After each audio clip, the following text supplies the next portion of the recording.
karena itu cantik luar dan dalam, Masya Allah. Tadi sebetulnya yang dipaparkan oleh Bu Puji itu sudah mencakup semuanya ya. Saya hanya menambahkan bahwa cantik luar dalam tuh sebetulnya kayak maksudnya apa ya. Dan pasti juga sahabat-sahabat semua di sini, ibu-ibu semua di sini juga sudah juga tahu, sudah juga mengerti. Hari ini kita cuma refreshing aja untuk tambah, oh kayak gini toh gitu ya. Baik. Pertama-tama kita lihat dulu cantik ini apa sih? Cantik, Masya Allah, cantik. Ya, cantik itu rupanya wanita yang cantik adalah wanita yang nyaman dengan diri sendiri. Ya. Jadi kalau sahabat-sahabat semuanya, ibu-ibu semuanya, teman-teman semuanya sudah nyaman dengan diri sendiri, itu sudah cantik. Ya, sudah cantik. Cantik, pakai banget lagi, banget. Masya Allah, ya bersyukur ya. Alhamdulillah, ya Allah, terima kasih ya Allah. Gitu. Itu cantik. Ya.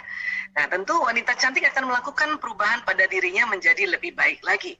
Yang tadi sudah disampaikan oleh Ibu Puji bahwa kita harus senantiasa berupaya terus untuk ya bersikap, kemudian bicara, terus apalagi itu tadi ya interaksi komunikasi dengan sosial semakin baik lagi kita perbaiki lagi itulah cantik.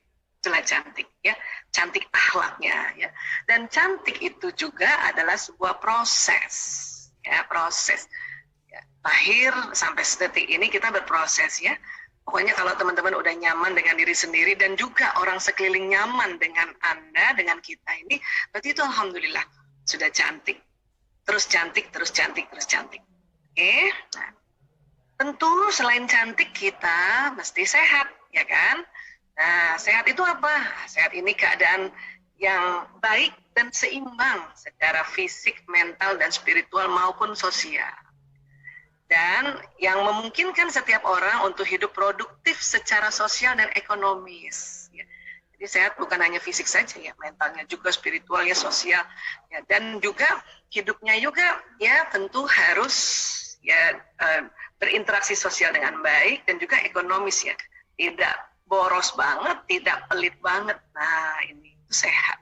Bahkan saya suka bilang itu sehat karena ada satu guru kami ya, Abah namanya ya, itu selalu ingatkan saya, sehat itu tes singkatan Dokter Aisyah. Apa Abah? Senang hati. Nah, jadi teman-teman semua kalau lagi hatinya senang, itu sehat. Walaupun mungkin hari ini sedang demam, tapi senang hatinya, itu juga sehat. Insya Allah. Ya. Mungkin ada yang sudah mulai hipertensi, tapi senang hatinya, itu juga sehat. Alhamdulillah. Jadi sehat itu senang hati ya. Nah, jadi sehat itu indah, Masya Allah. Dan sehat itu nikmat, ya. Sehat itu juga hemat, ya gitu. Benar loh, sehat itu hemat ya. Dan juga sehat itu segalanya, Masya Allah. Kemudian sudah cantik, sehat, ya. Mau apa lagi ya? Gitu. Cerdas, Masya Allah. Cerdas itu apa sih? Sempurna perkembangan akal budinya, yaitu waktu berpikir, mengerti, dan kreatif. Ini cerdas, ya. Nah, ini kita juga diminta untuk cerdas. Jadi kita salah satu cerdas adalah sering bersilaturahim. Cuman karena kondisi pandemi, maka silaturahim ini kita kayak gini nih, gaya gini nih. Tapi asiknya, dengan gaya seperti ini, silaturahim virtual, ini bisa seluruh Indonesia nih tadi. Bayangkan tadi ya, mulai dari NTB, Goa, Lumajang, Kuningan, Jogja, Kaltim, Jambi. Jadi ada dari Sumatera sampai di Papua, ya Allah ya Rabb. Ya, akan sahabat-sahabat saya mungkin yang juga tidak di Badan Pusat Statistik bisa hadir di sini. Atau mungkin ada di media sosial lain, mungkin di YouTube dan sebagainya ya, bisa hadir. Itu namanya saya senang sekali kalau silaturahim itu selain tadi lihat nama, lihat wajah. Ya, tadi saya sudah kenal, oh itu Mbak Syarifah toh, masih muda. Ya Mbak, masih muda ya? Umur berapa Mbak? Dalam hati sih masih muda terus, Dokter Aisyah. Iya, umur berapa sekarang Mbak Syarifah? Alhamdulillah baru 27 bulan Januari kemarin. Masya Allah, masih muda, pakai banget lagi, masih muda banget. Sudah berkeluarga belum? Belum, Mbak. Nah, itu kan masih muda banget ya Bu Puji ya? Nah, Mbak Syarifah masih muda banget ya? Kalau saya sama Bu Puji ya pasti sudah mulai dewasa ya, nggak ada tua ya, dewasa ya Bu Puji. Masya Allah ya. Jadi inilah silaturahim itu bikin cerdas. Hanya karena sekarang pandemi ya, seperti inilah gayanya ya. Jadi mudah-mudahan di akhir seminar bisa kita buka kamera, saling menyapa, melihat, sebut nama, sebut lihat wajahnya. Nah, itu bikin cerdas itu. Ya, bikin cerdas. Baru gitu aja udah cerdas, apalagi nanti kegiatan-kegiatan lain yang tentu membuat akal budi kita ini kreatif. Ya. Baik, kemudian bahagia, be happy ya. Apa sih bahagia itu? Rupanya bahagia itu suatu keadaan pikiran dan perasaan. Tadi juga Bu Budi sudah sampaikan ya, yang ditandai dengan kecukupan, rasa syukur, senang karena berbagi, ada rasa kepuasan, ada rasa nikmat gitu, ya, dan kegembiraan yang intens, ya, intens itu yang berkualitas atau yang terasa banget, nah itu namanya intens, ya. Nah, tentu kita walaupun di rumah kita tetap ya rasanya cukup gitu ya, atau mungkin teman-teman yang pun bekerja tapi dari rumah, atau mungkin sudah separuh-separuh kerja di kantor separuh hari, kemudian di rumah, terus kemudian rasanya cukuplah saya nih kayak gini, alhamdulillah itu namanya bahagia ya. Bersyukur juga, alhamdulillah masih kumpul ya semuanya, bersyukur juga masih sehat. Tapi sakit pun juga bersyukur juga sakit, karena dalam pandangan Islam, ad-dinul Islam, sakit itu justru sedang mencuci atau sedang ya memperbaiki atau sedang ya itu tadi menambah keimanannya pada Allah. Makanya orang sakit itu seperti bermain-main di taman surga ya. Walaupun kita tetap berusaha tidak sakit, tapi itu kerennya Islam. Sakit pun itu bermain-main di taman surga. Ya, insya Allah. Nah itu kita harus syukur. Dia pas sakit kalau ngedumel melulu, nah itu yang baru ya kebangetan itu ya. Nah kemudian itu ya kita senang berbagi. Walaupun berbagi itu nggak mesti harta ya. Berbagi itu senyuman. Ya, berbagi itu kalimat-kalimat yang menyenangkan, ya, nasihat yang menyenangkan. Berbagi itu bisa juga tenaga kita yang kita kasih ke teman-teman, bantuin apa dengan sikap, ya. Nah, itu bikin bahagia. Bahkan kalau perempuan nih, karena perempuan ini sering sekali dari statistik, perempuan yang sampai usianya 60 tahun ke atas banyak yang Alzheimer. Ya, Alzheimer itu salah satu penyakit demensia ya, yang sering lupa gitu ya. Tapi karena waktu masih mudanya sering berbagi, itu mengurangi resiko Alzheimer. Kecuali yang ada genetiknya ya. Itu pun kalau genetik, kalau kita sering berbagi ya, rasa bahagia gini, rasa bersyukur, itu juga mengurangi resiko. Ya, insya Allah. Ya, nah, lengkap sudah ya. Sudah cantik, kemudian cerdas, sehat, bahagia, Masya Allah. Dan ini semua anjuran dari ad-dinul Islam, anjuran Allah, ya, yang dicontohkan oleh Rasulullah SAW. Ya, nah, kemudian biasa nih ya, saya kalau presentasi atau seminar berbagi harus juga cerita tentang otak. Ya, ada beberapa sahabat-sahabat saya ini saya lihat ini ada Mbak Suci, ada teman-teman dari community itu udah sering banget lihat gambar ini. Tapi saya suka ulang-ulang. Kenapa? Supaya sadar bahwa kita punya otak. Ya. Jadi Allah menciptakan di dalam kepala kita ini ada otak besar, ini yang besar, ada otak kecil, ini yang kecil, kemudian terbagi dua, belahan kanan dan belahan kiri. Yang saya suka sosialisasi sekarang itu bahwa di dalam otak kita ini otak besar dan otak kecil, itu ya Allah, banyak program-program yang Allah ciptakan, yang Allah desain, banyak fitur-fitur, kalimatnya fitur aja ya, biar sama kayak gadget gitu ya. Ini kalau kita punya gadget terbagus sekarang ini, teman-teman, fiturnya kan banyak. Itu masih kurang dibanding fiturnya otak kita. Cuman kadang kita nggak pernah belajar, ya, terpaku oleh gadget yang kayaknya fiturnya gila keren banget nih. Ya, gadget gue bisa kayak gini-gini, tapi otak jauh lebih banyak fiturnya, Masya Allah. Cuman sering juga nggak dipakai karena nggak tahu, ya. Otak kalau lihat dari atas, ini terbelah dua, ya nanti ada ini belahan kanan, ini bagian depan di sini ya, kemudian ini belahan kiri. Bu Isa kenapa sih ngomong otak, kan kita lagi ngomong cantik, nah, kan judulnya cantik luar dalam. Kalau cantik luar tadi sudah dipaparkan oleh Mbak Aisyah juga, namanya dari Wardah kan? Iya, cantik secara sikap sosial tadi Ibu Puji sudah paparkan. Sekarang saya yang dari dalamnya nih, ya dari dalamnya gimana nih ya? Kalau dari dalam berarti harus ngomong dari pusat koordinasinya, yaitu otak, ya. Nah, yang saya mau cerita saat ini kesempatan yang berbahagia, dan saya juga sering banget sharing tentang ini, bahwa di dalam otak manusia tuh ada otak emosi, ini ada emosi, namanya limbic system. Semua manusia ada, bahkan hewan golongan mamalia juga punya otak emosi, makanya ini sering disebut mammalia brain, ya. Nah, ini nih Jadi kalau mau cantik dari dalam, kita harus tahu isi dalamnya otak itu apa. Ternyata otak emosi yang sebesar ini. Ya Allah. Ya. Nah, emosi ini ya itu ciptaan dari Allah agar kita hidupnya dinamis. Kita kalau nggak punya otak emosi, nggak enak hidup, rata, datar, nggak enak banget. Ya. Nah, sekarang karena kita mau mempercantik dari dalam, maka dari dalam otak dulu mulainya. Yang mana sih? Oh, itu ada otak emosi. Ya, apa kerjanya? Nah, itulah kita perlu belajar agar kita tahu. Yang sudah tahu pun diulang-ulang supaya paham. Sudah paham juga diulang-ulang supaya sadar. Nah, itu. Bahwa kita punya otak-otak emosi yang perlu dikendalikan. Kalau istilah sekarang kerennya di-manage. Ya. Nah. Jadi ini otak emosi ini, inilah inti dari otak. Bahkan ilmuwan otak mengatakan otak emosi inilah ya intinya, magnetnya dari otak manusia. Oke, nah, ini juga yang nanti mempercantik kita kalau emosi kita lebih seringnya berada di emosi positif. Ya, bisa kalau kita belajar ilmu, belajar tentang bagaimana caranya, misalnya saya di kedokteran ya. Sebagai dokter harus ngapain kalau ada orang sakit gini, itu ilmunya di mana itu masuknya Bu Aisyah?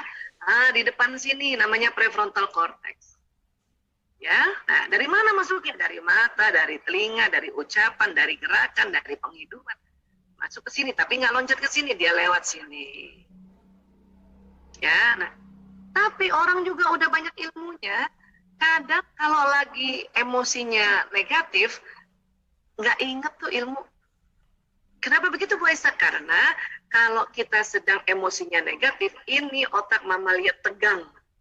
Makanya ilmu yang ada di sini sebanyak apapun terblokir sementara. Sementara ya.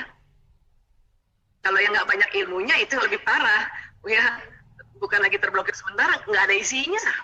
Ya, makanya perlu kita belajar, makanya perlu kita datangi tempat-tempat majelis ilmu kayak gini untuk kita pelan-pelan masukkan di sini. Oh, saya sudah pernah lihat seminar ini, nggak apa-apa kita ulang supaya apa supaya terjadi pemahaman yang lebih dalam lagi. Oke? Nah, baik. Jadi di dalam otak emosi itu banyak jenis emosi. Kalau dipetakan, ini namanya dipetakan. Ini bentuknya kayak tangga loh. Makin ke atas makin bagus, makin ke bawah makin turun, makin buruk. Ya. Kok bisa kayak tangga Bu Aisyah? Karena menurut Profesor David Hawkins, setiap jenis emosi itu, jadi otak emosi kalau diukur itu ada frekuensinya. Ya, ini yang rendah nih apati itu 50 Hz, dia di bawahnya sedih. Apati apa Bu Aisyah? Apati itu merasa nggak berguna. Kenapa merasa nggak berguna? Karena sedihnya kelamaan.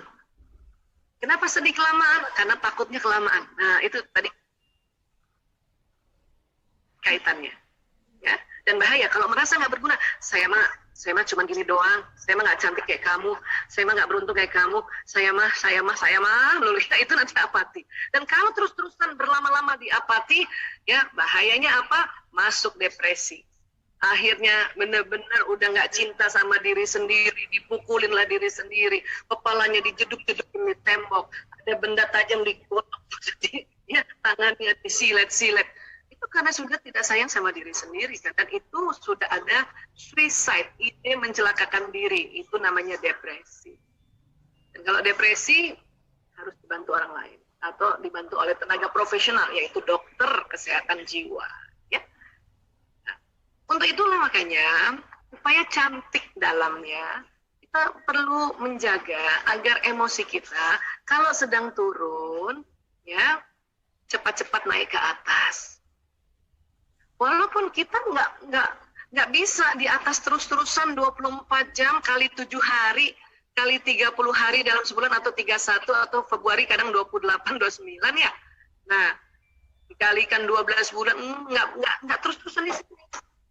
Karena ini memang ciptaan Allah. Kecuali depresi, bukan Allah desain. Ini sini. Sampai apati pun masih ada programnya di otak kita. Ya. Jadi kalau kita turun suatu ketika marah, suatu ketika mau buru-buru, nah ini buru-buru, satu ketika takut khawatir, satu ketika sedih, itu lazim. fitrah namanya, ya. Tapi yang diminta tidak berlama-lama di sini, cepat-cepat move on, naik ke atas. Kenapa? Karena di atas inilah energinya positif. Karena frekuensinya tinggi, ini bisa menularkan ke orang sekitarnya. Kan Bu Aisyah kita nggak ketemu, teman kerja nggak ketemu, keluarga nggak ketemu, sahabat-sahabat nggak ketemu, sampai terasa kok, terasa banget sampai, ya, sampai tadi saja saya dengar Bu Puji menjelaskan, sampai banget Bu Puji, ya harapan-harapan Bu Puji, semangatnya Bu Puji untuk ya memberitahu pada kita kayak gini loh kalau kita berinteraksi, Insya Allah. Ya. Dan kemudian apa keuntungannya kalau kita sering ada di ranah ini, kita mengerjakan sesuatunya tuh ikhlas. Kan asik ya kalau mengerjakan sesuatu ikhlas ya. Iya. Bu Aisyah, ikhlas itu kayaknya gampang diucapkan, susah dilakukan. Nah, itulah makanya kita belajar supaya kita secara sistematis tahu yang namanya melakukan sesuatu, mengerjakan sesuatu, aktivitas sesuatu di dalam zona ikhlas harus tahu bahwa ini kerjanya emosi. Artinya gimana? Artinya kalau misalnya teman-teman yang sekarang ini ada di PPS, kemudian bekerja dengan semangat, nah berarti saat itu kerjanya ikhlas. Emang Anda Bu Aisyah, pas kerja lagi kesel? Ada lah. Nah, cuman kalau lagi kerja lagi kesel, berarti turun ke sini, ke anger. Berarti di luar zona ikhlas. Saat itu berarti nggak ikhlas. Ya, seharian nggak ikhlas, bisa aja kalau seharian di sini dulu nggak naik ke atas. Bisa nggak Bu Aisyah di awal-awalnya nggak ikhlas, setelahnya ikhlas? Bisa. Itulah makanya kita belajar bagaimana pada saat kita kesel, pada saat kita marah, pada saat kita mau buru-buru, pada saat kita takut, khawatir, atau pada saat kita sedih melakukan sesuatu. Ya, dan kita tahu itu adalah sebuah aktivitas yang membuat frekuensi makin turun, dan itu bukan di luar zona ikhlas, maka kita cepat naik ke atas. Paling tidak mungkin kalau sedang bekerja ya. Sekarang bekerja berapa jam ya Bu Puji? Ya. Kalau kami di berapa Bu? 8 Bu, 8 jam. 8 ya? Tetap 8? Dari rumah? Dari rumah? Ya, bisa dari rumah, bisa dari kantor Bu. Oke. Ada yang blended juga ya? Blended ya? Iya. Separuh-separuh ya? Iya. Kalau kami tenaga kesehatan, udah nggak boleh lagi 8 jam dulu nih. Apalagi perawat itu harus 6 jam, karena bahaya ya di rumah sakit ya. Iya. Nah, tentu misalnya nih, tadi Bu Puji sampaikan teman-teman di PPS kerjanya 8 jam ya. Bisa jadi di 1 jam pertama tuh karena mungkin nggak enak badan, atau mungkin yang sudah berkeluarga ya, mungkin sedang meninggalkan rumahnya karena padahal anaknya sakit, atau suaminya negur dan kesel. Mungkin 1 jam pertama dari 8 jam itu mengerjakan sesuatu di kondisi marah atau takut. Berarti ada 1 jam yang bekerja di luar zona ikhlas.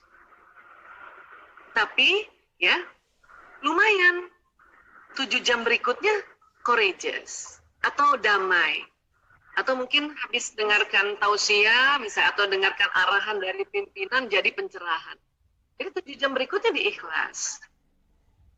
Cuman itu tadi kadang-kadang karena kita nggak tahu bahwa ini bisa diangkat, ini bisa move on, makanya kelamaan di sini. Lama-lama 8 jam kerjanya dalam kondisi anger, atau kondisi lust, atau kondisi fear. Nah makanya nggak ikhlas itu. Bahayanya apa? Bahayanya bisa sakit, dan bisa capek, ya kan? Dan bisa sekelilingnya ngerasain bahwa itu nggak ikhlas kita. Kalau sakit sekarang ini macam-macam. Kalau sakit sekarang ini virus COVID ini unik nih ya. Ya, kita udah ikhlas pun udah apa, tapi kalau misalnya ada yang terpapar dan dekat banget, ya, dan kemudian terjadi ya, interaksi yang sangat dekat, ya itu bisa keluar gitu. Walaupun misalnya, walaupun sampai ada COVID di dalam tubuh, tapi karena kita juga semangat, itu ya paling tidak COVID-nya itu bisa cepat pergi kah, atau misalnya kita berada di kondisi yang stabil, makanya ada namanya OTG. Kecuali kalau ada komorbiditas lagi. Kalau memandang COVID ini luar biasa nih. Itulah makanya kita perlu sekali ya menjaga protokol kesehatan, menjaga kesehatan dan sebagainya. Dan sekarang kita menjaga emosi kita. Ya. Walaupun terlanjur sakit, ya sudah gimana caranya, waktu sakit pun tetap semangat. Keren ya, sakit tapi semangat gitu. Sakit ikhlas, Masya Allah. Ya. Jadi kalau ini level emosi dijadikan atau dimasukkan dalam konsep adilul Islam, itulah yang disebut nafsul lawwamah, ada 3 di bawah ini. mulai dari apati, sedih, takut. Nafsu amarah mulai dari las, buru-buru, anger, marah, dan sombong, pride. Ya, ria tuh ada di sini ya, dan takabur ya, terus menyombong-nyombong itu ada di sini. Dan itu ada di otak kita loh. Ya, ada di otak kita. Makanya perlu dikendalikan. Ya. Dan satu lagi, tidak semua nafsu itu negatif, ada yang positif, yaitu mutmain. Paling tidak, kalaupun kita misalnya sedang ya sakit gitu, kita mencoba untuk naik ke level ke atas supaya sakitnya di nafsu mutmain. Kita nggak tahu sekarang umur. Kemudian pada saat sakit kemudian dijemput oleh malaikat maut, makanya diundangnya ya, wahai nafsu mutmain, ayo pulang yuk ke Allah. Aduh. Ya Allah. Dan insya Allah kapanpun kita pergi meninggal, mudah-mudahan insya Allah ada sedang ada di mutmain. Yang bahaya kalau sedang ada di amarah, pas ajalnya, ya, nggak asik lagi kalau malaikat, hai nafsu amarah pulang yuk, nggak. Dan pasti nggak lembut ngomongnya, pasti keras sekali. Malaikat maut itu kalau menjemput orang yang sedang di amarah dan di lawamah, keras suaranya. Tapi kalau di mutmainah lembut. Inilah pentingnya kita menjaga emosi ini. Inilah dari dalamnya itu, ya. Karena ini betul-betul otak bagian tengah lagi, bagian dalam. Ya. Apa keuntungan lain Bu Aisyah? Banyak sekali ya. Cuman hari ini mungkin kita hanya bahas keuntungan yang saat ini sedang kita butuhkan ya. Ya, selain sehat, itu tadi keikhlasan. Ya. Jadi ini nih, Profesor David Hawkins, MD, PhD, ya, seorang ilmuwan USA, dan beliau ini dokter psikiatri, dokter kesehatan jiwa. Apa dia bilang? Getaran magnet energi di bawah 200 Hz menyebabkan seseorang mudah terserang penyakit. Jika frekuensi energi seorang di atas 200 Hz, maka dia senantiasa sehat. Hanya begitu. 200 Hz itu di mana? Tadi courageous, semangat. Ya. Ini courageous. Ya. Tapi hati-hati, frekuensi kita juga kadang-kadang turun gara-gara apa? Kurang tidur, kurang makan, kurang minum, kurang gerak. Ya, apalagi sekarang kalau kita lockdown, paling sering itu kurang gerak. Tapi untungnya lagi, ada ibadah khusus yang Allah perintahkan pada kita, yaitu sholat. Dan sholat itu penuh gerakan. Ya, tuh bersyukur banget, Masya Allah. Ya, cuma kadang-kadang perempuan ini kurang minum sama kurang tidur, Bu Puji. Ya, betul ya, betul ya. Benar, itu yang kadang-kadang merosot itu. Kurang makan juga karena mau kurus. Jadi lengkap 4, kurang makan, kurang minum, kurang tidur, kurang gerak. Makanya frekuensi turun juga. Ya. Jadi teman-teman harus cukup makan, cukup minum, cukup tidur, cukup gerak. Cukup makan gimana Bu Aisyah? Cukup minum gimana? Cukup tidur gimana? Cukup gerak? Cukup minum gampang. Berat badan dibagi 30. Ya. Misalnya saya 70 kilo dibagi 30, berarti saya minum minimal air putih atau air mineral lah istilahnya ya sekarang ya. 2 liter lebih minimal loh. Kalau habis kopi, habis ngeteh, harus diganti air putih lagi. Kalau habis minum teh, karena teh itu pekat, dia bukan pelarut ya, dia larutan, maka kalau habis minum 1 cangkir teh, apalagi yang nasgitel, panas lagi kental, itu harus diganti 1 cangkir air putih. Kopi gimana Bu Aisyah? Kopi lebih kental lagi. 1 cangkir kopi diganti 3 cangkir air putih. Makanya di kedai-kedai kopi internasional, kita sebenarnya boleh minta air putih. Asal jangan minta yang botol-botol yang air putih yang mahal itu ya. Air putih yang dari dia rebus kali boleh, gratis loh. Cuman kita jarang minta. Ya, itu cukup minum. Oke. Cukup makan bagaimana Bu Aisyah? Cukup makan paling enggak dalam sehari ada kandungan karbohidrat yang dimakan. Ya, nasi kah, ya kentang kah, ya ubi kah, singkong kah, cireng kah, ya papeda kah, itu karbohidrat. Itu harus. Karena nanti yang membuat energi itu karbohidrat. Kalau terlalu diet tanpa makan karbohidrat, hati-hati, frekuensi turun.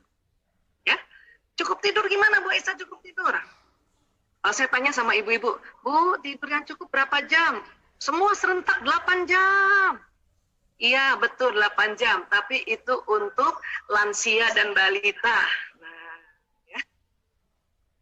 Kalau umur kita kayak gitu mah, 8 jam kebanyakan. Atau 5 jam udah cukup. Ada juga 4 jam cukup. Ada ya, karena udah kebiasaannya. Yang penting bangun subuh nggak sakit kepala, itu cukup.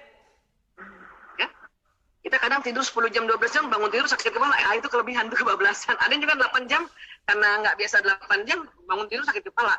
Terus kesel lagi, aduh kenapa 8 jam gue tidur. Tapi buat balita dan lansia, itu butuh 8 jam. Ya, jadi cukup makan, cukup minum, cukup tidur, dan cukup gerak. Ya, Oke, terus kata David Hawkins lagi, di dunia ini dia telah melihat orang yang mempunyai frekuensi positif 700 Hz sampai 1000 Hz. Maka kekebalan tubuh dan vitalitasnya sangat tinggi. Wow, Masya Allah. Karena sekarang yang dibutuhkan ini, kekebalan tubuh tinggi dan vitalitas tinggi.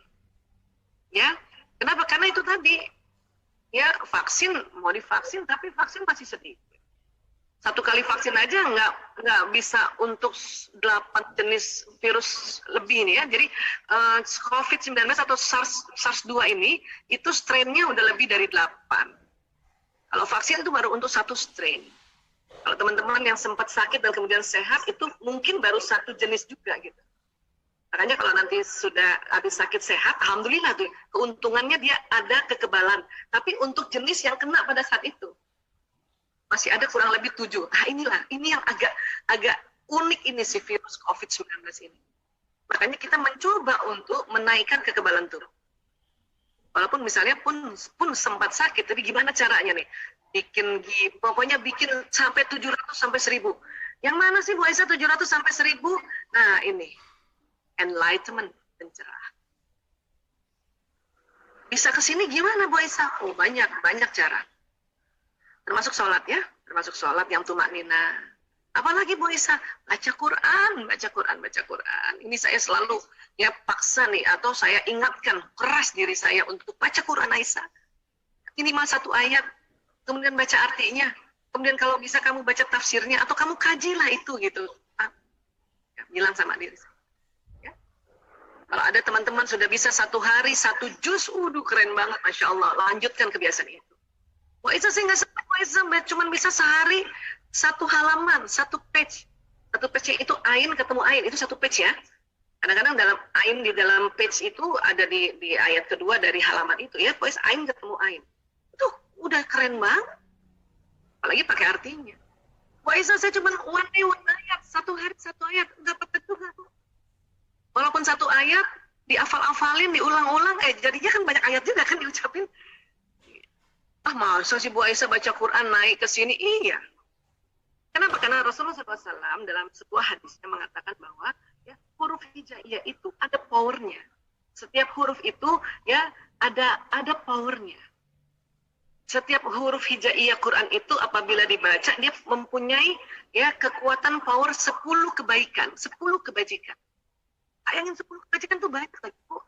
Nolong orang, senyum kan? Ya enggak? Terus bantuin orang, sedekain orang, kan gitu ya. Itu baru 4 nih. Ya. Singkirkan tisu di jalan, bukan lagi paku ya, karena jarang paku, tisu yang banyak tuh. Singkirkan tisu di jalan, baru 5 kebajikan. Masih ada 5 lagi. Nah, 1 huruf di Quran, 10 kebajikan. Bahkan Rasulullah bersabda, alif lam mim itu bukan 1 huruf. Alif 1 huruf, lam 1 huruf, mim 1 huruf. Jadi alif lam mim sudah 30 kebajikan powernya, 30 kebajikan. 1 kebajikan aja baru saya bisa sebut 5 tadi, masih ada 5 lagi. Ya, luar biasa. Makanya yang teman-teman yang sudah bisa dawam, sudah bisa teratur baca Qurannya, Masya Allah keren banget. Lanjutkan itu. Ya. Nah, kalau orang-orang di luar sana yang bukan muslim gimana caranya Bu Aisyah? Ya tentu dia akan susah payah untuk naik sini loh. Ya, macam-macam, mungkin lari-lari kan, naik sepeda kan, misalnya gitu ya. Kemudian pokoknya banyak pokoknya susah loh naik ke sini, jangan sangka nih susah naik ke sini. Tapi kita baca Quran bisa dengan gampang naik ke pencerahan. Insyaallah, luar biasa. Ya. Saya suka kalau ngomong kayak gini, padahal saya udah sering banget ngomong kayak gini loh Bu Puji, tapi merinding banget. Ya Allah, iya Bu, begitu luar biasanya kita sudah diajarkan oleh Islam ini, ya Allah. Kita aja yang suka nggak ngerjain, makanya rugi. Ya, nah, oke. Dan termasuk juga kita dapat mendengarkan kajian-kajian tausiah, karena di dalam tausiah itu biasanya membahas sebuah kajian-kajian sunnatullah, ya, baik ayat-ayat kauliyah maupun ayat-ayat kauniyah. Makanya orang kalau habis ikut taklim, kajian atau habis ikut seminar yang mengarahkan selalu meningkatkan keimanan pada Allah, itu langsung enlightened. Oh gitu, oh gitu. Ya. Ini ada adik sepupu saya ini lagi sakit nih. Kebetulan mereka tim virtual, makanya dia maksa-maksa. Gak apa-apa kak, saya biar sakit, pokoknya aku ikut seminar terus. Oke silakan, ayo. Mudah-mudahan karena ikut seminar kan pencerahan ya. Nah, itulah pentingnya kajian-kajian dalam sebuah taklim karena membuat kita enlightenment, pencerahan. Ya? Baik. Nah, kemudian kalau kita lagi di bawah Bu Aisyah, nggak usah lah sampai enlightenment ya, sampai courageous aja, semangat aja. Gimana caranya Bu Aisyah? Ya, ini cara umum adalah tarik nafas panjang. Berkali-kali. Ini cara umum. Dan kita juga bisa lakukan. Bahkan badan kita sering melakukannya tanpa disadari. Pernah teman-teman kalau lagi kesel tiba-tiba badan kita tarik nafas panjang, gitu ya? Itulah caranya. Ada lagi cara lain Mbak Aisyah? Istighfar. Memperbanyak istighfar. Rasulullah SAW bersabda, siapa saja rutin membaca istighfar, maka Allah akan memberikan solusi atas setiap kesulitannya, penyelesaian bagi setiap permasalahannya, dan dia akan memberinya rezeki dari jalan tak terduga. Ya Allah. Keren ya? Wah, itu kan gampang banget istighfar doang. Itulah gampangnya Islam. Insya Allah. Ya. Kalau teman-teman menganggap sekarang ini kita sulit, kita disuruh istighfar, perbanyak istighfar, maka Allah memberikan solusi atas setiap kesulitan. Kalau kita anggap sekarang ini masalah, kita suruh perbanyak istighfar, karena Allah memberikan penyelesaian bagi setiap permasalahan.